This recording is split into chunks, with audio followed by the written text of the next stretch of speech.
오늘 허락하신 말씀의 제목은 하나님 앞에 세워지는 자라는 제목으로 은혜를 나눕니다. 프랭크 보엡이라는 사람의 저서 역사를 변화시킨 말씀이라는 책이 있습니다. 거기에 그리스도를 위해 살다가 역사를 변화시킨 19명의 그리스도인에 대한 이야기가 나오게 됩니다. 그리스도를 위해 종교개혁의 선구자가 된 마틴 루터, 그리고 철로 역경의 작가 존 버년, 그리고 청교도 혁명의 지도자 올리버 크로멜, 스코틀랜드의 지도자 존 낙스, 아프리카 선교사 데이빗 리빙스턴, 인도 선교의 선구자 윌리엄 캐리, 감리교의 창시자이고 성결교의 모태가 되어지는 요한 웨슬레, 신대륙 개척자인 윌리엄 펜, 그리고 중국의 뼈를 묻은 선교사 허드슨 테일러, 위대한 부흥 설교자 조지 휘필드, 현대 부흥의 운동의 아버지라고 하는 찰스 피니, 이런 사람들에게 존귀함을 받는 이들은 모두 그리스도를 위해 산 사람들일 것입니다. 그 가운데 존 낙스가 영향을 받은 조지 위셔트라는 사람의 이야기가 나오는데, 존 낙스는 조지 위셔트를 뭐라고 그랬냐면 세상에서 본 적이 없는 사람 같다, 이렇게 표현했습니다. 당신은 흑사병이 스코틀랜드에 창궐을 하고 있을 때입니다. 우리 인류 역사상 가장 큰 병마라고 한다면 첫째가 흑사병이고 지금 코로나입니다. 그러니까 지금 우리가 앓고 있는 코로나만큼 이상의 아주 심각한 병이 흑사병이었습니다. 위셔트는 그 지역으로 달려가서 도시 성벽에 자리를 잡고 전염병에 걸린 사람들을 도우며 그들에게 복음을 전했습니다. 불굴의 믿음과 용기로 엄청난 재앙 앞에서도 두려움 없이 복음을 전하는 모습은 많은 사람에게 칭송을 받았습니다. 그러나 위셔드는 1546년 이단으로 정죄를 받았고 성문 건너편 윈드 성벽 아래에서 화형에 처해졌습니다. 낙스에 의하면 타고 있는 불이 가까이 다가온 순간 그는 무릎을 꿇고 하나님 앞에 기도를 드렸다고 합니다.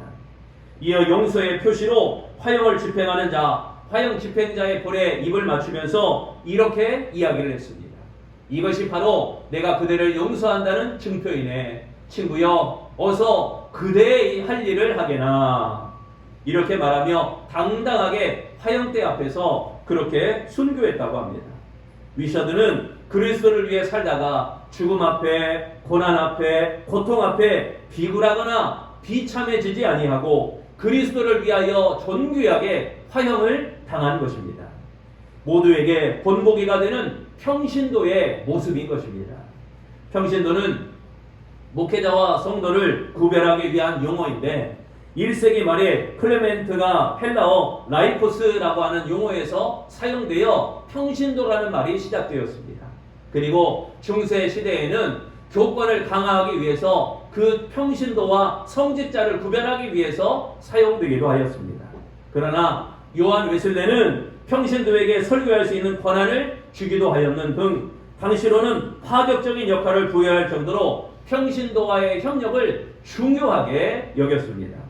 따라서 평신도는 교회 부흥과 사회 갱신 앞에 앞장서는 모범적인 신앙을 가져야 하는 것입니다. 평신도는 예수님의 정결한 마음과 정직한 영성을 회복하여야 하는 것입니다. 그렇지 않으면 누가 감히 주 앞에 설 수 있겠습니까? 시편 130편은 자신과 민족을 위해 통회하며 회복을 간청하는 것으로 구성된 찬회 시입니다. 구원에 이를 수 없는 죄를 사해 주시며 구원하시는 하나님의 은혜를 나타내고 있는 것입니다. 인생은 죄로 인한 고난의 수렁에 빠져 스스로 헤어나올 수 없는 그러한 존재가 바로 우리의 인생들입니다. 오로지 하나님의 구원하심으로 헤어나올 수 있는 것입니다. 3절에 말씀합니다. 여호와여, 주께서 죄악을 지켜보실진데 주여 누가 서리이까? 여기에 주여 누가 서리이까? 이 말씀은 공의로우신 하나님께서 감찰하시기에 그 누구도 하나님 앞에 설 수 없다라는 의미입니다. 그러니까 하나님 앞에 거룩해야 됨을 나타내는 표현인 것입니다. 시편 기자는 죄로 얼룩져 있는 인생들이 바른 그리스도인이 되기 위해서 그렇게 명령하고 있는 것입니다. 우리는 오늘도 거룩함을 위하여 하나님 앞에 나왔습니다. 그렇다면 하나님 앞에 세워지는 자는 과연 어떤 사람일까요? 하나님 앞에 세워지는 자, 그 사람은 과연 어떤 사람일까요? 첫째, 하나님 앞에 세워지는 자는 주께 부르짖는 자입니다. 아시아인 최초로 세계무역협회 총재를 지낸 이희돈 박사가 있습니다. 그는 장로로서 영국으로 유학을 떠날 때의 이야기가 하나 있습니다. 그의 어머니께서는 영국행 비행기표를 끊어주시고 봉투 하나를 건네주셨습니다. 그래서 어려운 살림에 모아놓으셨던 쌈짓돈을 주시는가 보다라고 생각했습니다. 그리고 청년 이희돈은 그 봉투를 열어봅니다. 기대감으로 비행기 안에서 봉투를 열어보니 돈은 없고 말 그대로 편지가 써 있었습니다. 거기에 간단해요. 긴 글도 아니고 너의 조상의 하나님이 너를 도우시리라. 이 말씀이 적혀 있었습니다. 그 이희돈 박사는 옥스퍼드 대학의 입학 과정에서 그리고 장학금을 받게 되는 과정, 그리고 옥스퍼드 대학의 교수가 되는 과정, 그리고 세계 무역센터에 들어가 부총재 거쳐서 총재에 이르기까지 모든 과정에서 역사하셨던 하나님을 고백하였습니다. 그는 기도의 중요성을 강조합니다. 하나님께서 이 세계를 위해서 부르셨다고 생각하면 기도하라. 우리 하나님은 기도를 통해 역사하시는 하나님이시고 이 기도로 우리는 세상을 바꿀 수 있다. 직장이나 일 때문에 기도할 시간이 없다는 것에 나는 동의하지 않는다. 하나님은 무릎 꿇고 기도하며 부르짖는 사람을 절대로 버리시지 않는다. 이희돈 박사는 세계를 다니며 바쁘게 지냈지만 기도 시간만큼은 반드시 지켰습니다. 자신이 맡은 직책과 그 일을 통해 하나님의 선교에 최선을 다하며 1년에 200만 달러의 선교 헌금을 드렸고, 그리고 이 선교에 대한 소명의식을 가지고 그 소명의식을 가지고 아름다운 신앙생활을 이어갔습니다. 이희돈 박사는 하나님 앞에 부르짖을 때마다 하나님이 응답하셨다, 이렇게 간증하고 있습니다. 포도나무에 붙어있던 가지가 풍성한 열매를 맺는 것처럼 우리가 하나님께 부르짖을 때 하나님은 부르짖는 기도를 통해서 열매를 보게 하시는 것입니다. 오직 부르짖어 기도하는 자만이 하나님 앞에 온전히 설 수 있는 것입니다. 1절에 말씀합니다. 여호와여, 내가 깊은 곳에서 주께 부르짖었나이다. 여기에 부르짖었나이다, 이 말씀은 도움을 청하다라는 의미입니다. 시인은 고난의 시면 가운데서도 하나님을 향해 부르짖으며 약속을 이루시는 하나님을 붙잡고 기도하였던 것입니다. 죄를 지어 고난 가운데 있지만 절망하지 않고 이 부르짖음으로 하나님의 응답을 받는 모습인 것입니다. 응답을 바라는 자는 포기하지 말고 끊임없이 하나님께 부르짖어야 하는 것입니다. 이는 기도하는 성도들이 가져야 될 마땅한 성도의 태도입니다. 혹시 응답이 될까 하는 마음으로 잠시 구해보는 것이 아니라 될 때까지, 나는 이 기도가 반드시 될 때까지 하나님께 부르짖겠다, 이 기도가 응답될 때까지 하나님께 구하겠다, 찾겠다, 두드리겠다, 하나님 앞에 매어 달리는 단호한 믿음을 가져야 됩니다. 아직 열리지 않았지만 열려질 때까지 하나님께 부르짖어 기도하는 우리 아름다운 평신도만이 하나님 앞에 온전히 세워지는 자가 될 줄로 믿습니다. 두 번째, 하나님 앞에 세워지는 자는 주를 경외하는 자입니다. 미국 남부의 어느 술집에서 한바탕 싸움이 벌어졌습니다. 신고를 받은 경찰이 동찰했을 때 손님도, 그리고 연주하는 악단도, 그리고 관리하는 지배인도 모두 떠나버린 후였습니다. 그런데 난장판이 된 구석에서 한 사람이 트럼펫을 들고 열심히 혼자 연주하고 있었습니다. 그래서 도착한 경찰관이 물었습니다. 처음에 싸움을 건 사람이 누구입니까?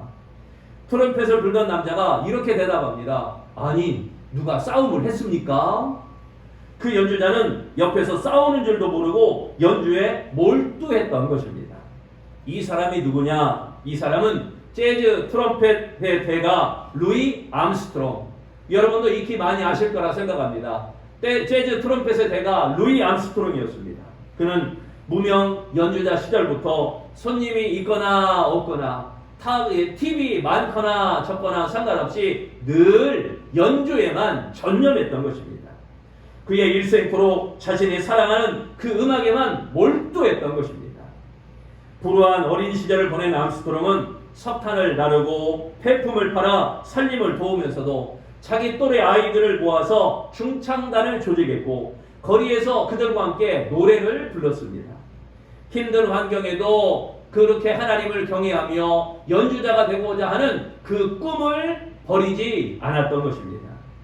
자신의 삶을 사랑하며 열정을 다해 이를 전념하는 사람은 천마디의 정의를 외치기만 하는 사람보다 더 큰 영향력을 끼치며 세상을 아름답게 만들어 가는 것입니다. 여러분, 우리가 세상과 비교하지 마세요. 여러분, 우리가 너무 세상을 바라보지 마세요. 세상에는 좋은 것도 있고 훌륭한 것도 있고 더 많은 것도 있고, 그러나 우리 안에는 예수 그리스도 하나님의 은혜가 있는 줄로 믿습니다. 하나님을 경외하는 사람은 그리스도의 가르침을 악보로 여기고 그것을 삶으로 연주하는 것입니다. 세상의 악에 눈을 돌리지 않고 연주에 몰입할 때 세상을 아름답게 변화시키는 하나님의 역사가 일어나게 될 줄로 믿습니다. 4절에 말씀합니다. 그러나 사유하심이 주께 있음은 주를 경외하게 하심이니이다. 여기에 주를 경외하게 하심이니이다. 이 말씀은 두렵고 떨림으로 주를 바라보다라는 의미입니다. 그리스도인은 용서하심을 바라며 두렵고 떨림으로 하나님을 경외해야 합니다. 지속적으로 하나님을 두려워하며 끊임없이 경외하는 자가 하나님 앞에 온전히 설 수 있는 것입니다. 그리스도인은 하나님을 경외하는 신앙, 이 신앙을 가져야 됩니다. 그러나 그리스도인의 대부분은 하나님을 경외에 대해서 대부분 침묵하고 있습니다. 내가 온전히 하나님을 경외하고 있는가? 내가 진정 온전히 하나님을 경외하고 있는가? 여기에 침묵하는 자가 너무 많다는 것입니다. 하나님을 경외하는 것은 말로만 되는 것이 아닌 것입니다. 모든 것을 아시는 하나님을 깨닫고 모든 걸 섭리하시고 주관하시는 하나님을 깨닫고 주를 더욱 경외하며 예배함으로 온전히 세워지는 우리 아름다운 평신도들이 되시기를 축원합니다. 세 번째, 하나님 앞에 세워지는 자는 주를 기다리는 자입니다. 사랑의 원자탄으로 불리는 손양원 목사님은 세상에 물들지 않기 위하여 나환 자들을 사랑하며 그들에게 인생을 바쳤습니다. 그러한 삶 가운데 우리 손양원 목사님이 남긴 시가 하나 있습니다. 주님 고대가 라고 하는 시입니다. 참으로 파수꾼이 아침을 기다림보다 더하도다. 여기에 주를 더 기다리나니, 이 말씀은 하나님의 구원을 갈망하는 모습을 가리키는 것입니다. 그리스도인은 하나님을 기다려야 됩니다. 그리스도인은 하나님을 기다리기를 아침을 기다리는 자의 기다림보다 더 하나님을 기다려야 됩니다. 지루하고 피곤하여도 잠들거나 포기할 수 없는 파수꾼의 기다림처럼 하나님을 기다리는 아름다운 성도가 되시기를 바랍니다. 그리스도인은 하나님께 소망을 두어야 기다릴 수 있습니다. 죄 많고 허물 많은 인생이 기댈 곳은 오직 자비와 긍휼의 하나님뿐인 것입니다. 그러므로 죄를 범하였을지라도 하나님께 자복하고 용서를 구해야 하는 것입니다. 하나님은 지친 영혼을 맞아주시고 우리에게 참된 안식을 주십니다. 그러므로 치유와 회복의 은혜를 바라고 기다리는 평신도, 이 아름다운 평신도가 되어지는 우리 복 있는 성도가 되시기를 바랍니다. 하나님은 여러 가지 방법으로 인도하시며 우리에게 은혜를 더해 주실 줄로 믿습니다. 옛적에 많이 베스트셀러가 됐던 몽실 언니라고 하는 책이 있습니다. 이 작가가 권정생 씨입니다. 이 권정생 씨는 일제강점기에 도쿄 빈민가에서 태어났습니다. 해방이 되어 외가가 있는 경북 청송으로 돌아왔지만 학교도 제대로 다니지 못하고 폐결핵에 걸려 거리를 떠돌게 되었습니다. 권정생은 죽음이 목전에 다가온 상황에서 하나님만 의지했습니다.